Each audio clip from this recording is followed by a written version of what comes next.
안녕하십니까. 즐거운 수요일 마무리를 지으면서 제가 여러분한테 다시 한번 돌아왔습니다. 자, 경제적 자유 아빠, 달봉이 아빠입니다.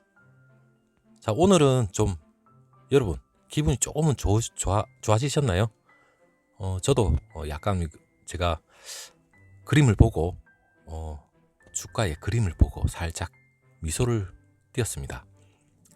물론 뭐 오를 때도 있고 뭐 내릴 때도 있는 거죠. 하지만 오늘은 외국인과 기관들이 오늘 정도 순매수세에 들었는데 물론 개인들은 또 팔았습니다. 물론 일부 외국인과 기관이 들어오는 바람에 어느 정도의 주가가 상승한 면이 없지 않아 있는 것 같은데, 제가 오늘 이 얘기를 하려는 것보다 지금 삼성전자 제가 개미들 오늘 올해 연말까지 지나면 개미들이 반드시 저는 승리할 수 있다고 저는 그렇게 자신합니다. 자, 12월에만 무려 12월입니다. 무려 2조를 13년 만에 기록이랍니다. 역대급 순매수를 기록을 했는데 이게 13년 만이면 엄청난 거죠. 지금까지 연말만 되면 개인은 쭉 팔아잡겠습니다. 역시나 단타의 고수들이죠. 물론 그 중에는 뭐 단타가 아닌 어느 중장기 투자를 하면서 물론 매도를 하신 분도 분명히 있겠죠. 제가 뭐 단타, 장기 투자 무조건 정답은 이거다 그런 얘기를 드리는 것보다 단타의 오류라고 하겠죠. 그 오류가 있다는 걸 제가 여러분들한테 오늘 말씀을 좀 드리고 그리고 반드시 장기 투자, 저는 장기 투자를 가야만 된다고 여러분들 말씀을 드립니다. 왜냐하면 여러분들도 대부분 우리 구독자님들은 장기 투자 목적으로 거의 노후, 우리의 경제적 자유를 위한 노후를 위해서 장기 투자를 가는 분들이 상당히 많을 겁니다. 제가 오늘 그래프를 조금 보여드리고 그리고 네이버죠. 거기서 제가 어느 정도 정보를 약간 발췌를 해서 여러분들한테 좀 보여주는 화면이 있는데, 자, 화면은 보시면서 제 얘기를 일단 간단하게 제가 드리면 장기 투자 가야 될 이유는 제가 수도 없이 지금 얘기를 하고 있습니다. 간단하게 말씀드리면 자, 대신증권연구원에서 나온 얘기가 있죠. 삼성전자가 6조 6천억 추가 배당 여력이 분명히 있다고 얘기를 드린 이 얘기가 지금 올해 연말 특별 배당금하고 일반 정기 배당금, 물론 이걸 노리고 들어오시는 분도 있다고는 생각하지만 우리는 이게 다가 아니죠. 더 중요한 게 있습니다. 23일 보고서 신한금융에서 나온 얘기인데, 물론 내년부터 내후년입니다. 가장 가까운 향후 2년이죠. 화웨이 러시 오더, 물론 화웨이 제재로 인해서 화웨이가 재고 소진을 엄청나게 앞당겼습니다. 물론 메모리죠. 메모리도 그렇고, 그리고 최근 오포, 비보, 샤오미양 모바일 반도체 주문도 엄청나게 확대가 되어 있었습니다. 그리고 서버 업체들의 재고 축소, 그리고 데이터형 서버도 반도체 주문이 엄청나게 재개가 되긴 시작한 계기가 되었죠. 이어서 삼성전자 주가가 이제부터 반도체 업황을 바라보면서 이제 상승할 전망이다, 이렇게 얘기가 나왔습니다. 물론 이건 당연한 거죠. 실적과 주가는 동시에 움직인다. 그리고 일부 차익 매물이 나올 수도 있겠지만 우리는 2, 4분기, 3, 4분기 이 컨퍼런스 콜을 통해서 느꼈습니다. 그리고 향후에 미래 전망이 있었다는 걸 알고 있으면서도 우리는 참고 기다렸죠. 여러분이 지금 외국인입니다. 외국인의 매매 동향을 보시면 올해 1년의 매매 동향인데 주가는 분명히 이 코로나 폭락을 하는 시점에는 외국인의 거의 매도세만 주구장창 나왔습니다. 거의 매도세죠. 위에 빨간불은 거의 없었습니다. 하지만 코로나 위기를 이제 적극적으로 대응을 하면서 주가가 다시 이제 반등을 하기 시작하는 거죠. 하지만 반등을 하면서 이제는 외국인과 매도와 매수가 번갈아 가면서 나옵니다. 제가 이 1년 동안의 매매 동향을 보면서 느낀 게, 매수세가 강하면 다음은 항상 차익 실현이 나오게 되어 있습니다. 그리고 최근에 급반등한 시점이죠. 이때 외국인들이 엄청나게 매수세, 물론 환율 문제도 있었기 때문에 그런 거라고 치지만 매수세가 상당히 강하고 나서 최근까지 외국인들은 계속해서 이제 매도세가 엄청나게 강했죠. 물론 차익 실현도 있습니다. 그러니까 매수세가 있으면 차익 실현은 분명히 나오기 때문에 우리가 외국인들과 닮아갈 필요는 없죠. 하지만 잘 인내를 했다면 지금 어느 정도 인내의 달콤한 맛은 분명히 보고 있을 겁니다. 여러분, 이 매매 동향을 제가 여러분한테 지나간 과거를 여러분한테 제가 말씀드리는 건 솔직히 좀 싫어합니다. 하지만 이 팬데믹이라는 크나큰 그 이벤트가 있을 때 매도세하고 전혀 다른 양상이 하반기로 갈수록 나타나기 시작했죠. 물론 외국인들의 한계가 있을 겁니다. 자, 그 외국인 그 기간 순매매 거래량을 여러분이 보시게 되면 외국인들이 지난 11월 25일부터 지금 12월 23일 오늘까지입니다. 주가는 11월 25일 68,000원을 기록을 하면서 종가가 오늘 우선주입니다. 여러분, 이건 제가 우선주를 얘기를 드리는 건데 12월 23일 오늘 69,900원. 그 과정에 약간 등락폭이 약간 있었지만 대부분 빨간불이 들어왔을 때였죠. 거의 개인들이 매수를 거의 다 했습니다. 이 매수세가 지금 제가 앞에 얘기를 했지만 10년 넘게 12월만 되면 주식을 팔아제낀 우리 개인 투자자들이 올해는 이례적으로 사들이고 있답니다. 그리고 삼성전자가 지금 12월입니다. 올해 12월만 2조 원 정도 사들였는데 거의 개인들의 엄청난 매수세가 거의 한 달이죠. 11월 25일부터 12월 23일까지 거의 매수세였습니다. 거의 뭐 주가를 받들고 있었죠. 거의 뭐 68,000원에서 69,900원이면 거의 한 13% 정도, 거의 한 8,000원 정도 올랐죠. 자, 어제 요 며칠 동안 조정이 온다, 이런 얘기가 나왔는데 여러분, 들어갈 시점이라는 건 장기 투자를 함에 있어서는 들어갈 시점은 딱히 파란불일 때 저는 들어가는 스타일입니다.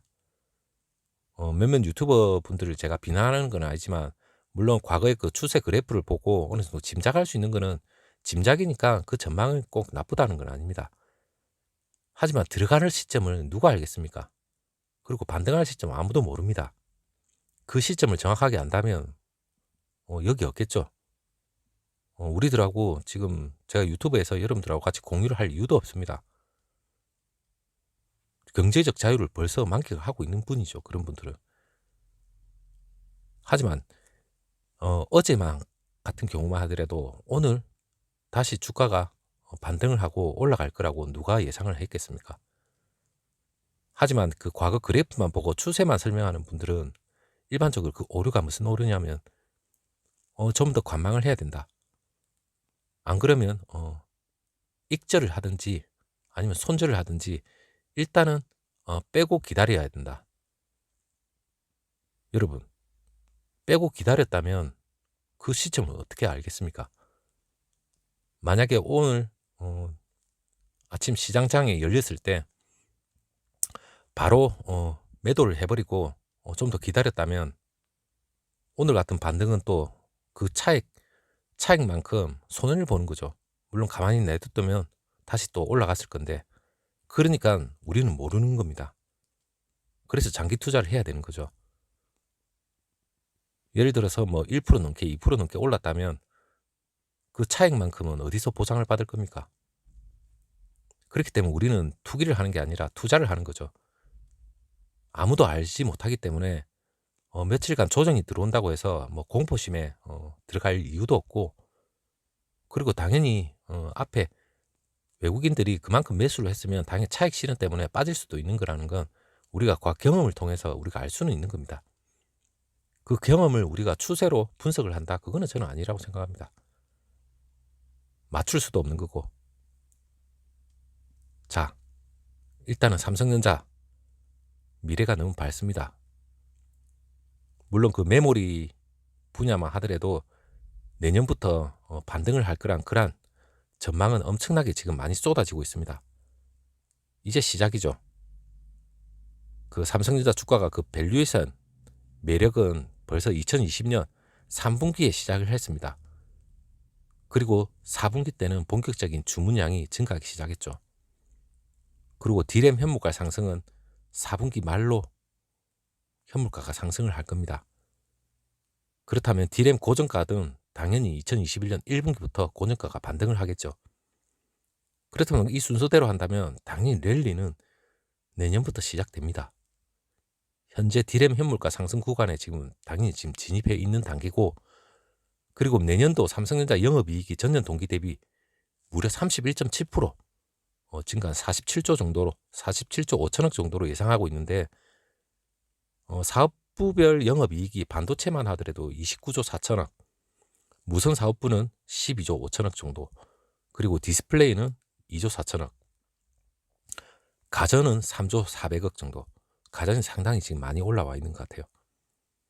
이것만 보더라도 당연히 내년 실적은 좋은 겁니다. 조정 온다, 겁난다, 코로나 변종, 물론 추세적인 그리고 단기간적인 그런 보합세는 있을 수도 있고, 그리고 우리가 지레 겁을 먹을 수도 있습니다. 하지만 이 주식시장이라는 건 과거부터 지금까지 늘 공포는 따랐습니다. 항상 상승장에서는 공포가 계속해서 뒤따라오고, 공포장 뒤에는 항상 다시 반등할 거라는 기대감이 항상 따랐습니다. 그렇기 때문에 등락은 여전히 있는 거고, 그 등락에 대해서 우리가 부분만 본다면 어떤 유튜버가 얘기하든 주변에 누가 얘기하든 스스로에 대해서 인내를 못하고 손절을 하든지 익절을 하는 그런 룰을 범하게 되는 거죠. 그렇다면 우리는 그 순간적인 판단 미스로 인해서 장기 투자로 갈 수 있는 그런 기회마저 놓칠 수 있는 거죠. 당연히 차익에 대한 손실도 보게 되는 거죠. 당연히. 그리고 뭐 메모리 이 업황이 빅사이클이 2020년 상반기까지 지속이 될 거라 하는데, 제가 앞전 영상에서도 말씀드렸듯이 2020년 상반기까지 지속될 것 같으면 가장 강하게 반등하는 구간은 사실상 내년부터입니다. 이 내년부터 우리가 기다려 보면 급반등할 수 있는 기회는 얼마든지 올라옵니다. 그리고 2022년 상반기까지 메모리 호황기가 있다고 그러면 그 뒤에는 당연히 비메모리 시스템 반도체인 삼성전자 파운드리도 있고, 그리고 이미 센서, 그리고 AP, 이게 모두가 지금 호실적을 지금 반영을 하고 있는 거죠. 그리고 디지털 대변화가 오기 시작했죠. 이번 코로나 바이러스로 인해서 비대면 언택트 관련해서 이 디지털 대변화가 분명히 옵니다. 지금 오고 있고요. 그렇다면 이 비메모리 반도체 자체도 수요도 폭발적으로 지금 증가할 거라고 제가 말씀드렸습니다. 메모리에 대한 이 사이클의 상세를 충분히 하고도 충분히 할 수 있을 정도로 매출이 급반등할 거라고 제가 여러분들 말씀드렸습니다. 그리고 거기에 대한 독보적인 1위가 파운드리만 하더라도 대만의 TSMC가 있죠. 삼성전자는 TSMC 점유율만 어느 정도 갉아먹는다 하더라도 메모리에 대한 상세분은 충분히 이겨낼 수 있고, 주가 또한 2018년도 그 업황 최고 매출을 기록했던, 그리고 영업이익을 기록했던 그 이후 하락 추세까지 나왔던 그 선을 충분히 이제는 방어할 수 있을 만큼 이 비메모리 시스템 반도체가 가면 갈수록 2030년까지 세계 1위를 하겠다는 이재용 부회장의 약속만큼, 약속이란 그거는 목표죠. 그 목표까지만 순차적으로 도달해 준다면 분명히 삼성전자는 전 세계 시스템 반도체 1위를 충분히 하고, 그리고 반도체 전체 업계에서도 1위를 할 수 있는 날도 분명히 온다고 생각합니다. 자, 우리는 기다려야 됩니다. 단타는 저는 버려야 된다고 생각하고, 장기 투자만 당연히 저는 답이다 생각합니다. 하다 보면 5년, 10년 분명히 웃을 날이 있을 겁니다. 웃을 날을 위해서 우리 달봉이 가족 모두와 함께 5년, 10년 뒤에 웃으면서 여러분들하고 같이 공유를 했으면 좋겠습니다. 자, 오늘 여기까지 하고 오늘 뭐 세부적인 또 테크적인 얘기는 없습니다. 크게 개괄적으로 제가 여러분들한테 설명을 드렸고 다시 한번 마음을 잡는 뜻에서 제가 오늘 영상을 마무리를 하겠습니다. 내일 다시 한번 좋은 영상으로 다시 한번 찾아뵙도록 하고 오늘 하루 정말 수고 많으셨습니다. 좋은 밤 되시고 좋은 꿈 꾸십시오. 달봉이 아빠 들어가 보겠습니다. 안녕.